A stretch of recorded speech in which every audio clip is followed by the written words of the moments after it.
Friends, आज आपण पोह्याचे पापड म्हणजेच मिरगुंड कसे करायचे हे पाहणार आहोत। सुरुवातीला अर्धा किलो पोहे घेऊन चाळून कुरकुरीत होईपर्यंत भाजून घ्यायचे। पोहे थंड होण्यासाठी कॉटनच्या कपड्यावर काढून घ्यायचे।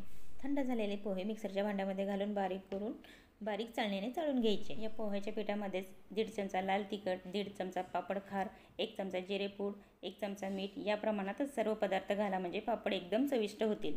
पापडाचे प्रीमिक्स तयार झाले। जसा वेळ मिळेल तसे पापड आपण करू शकतो। पाण्याचे प्रमाण योग्य घ्यायचे म्हणजे जेवढे आपण पीठ घेतो त्याच्या दुप्पट पाणी घ्यायचे।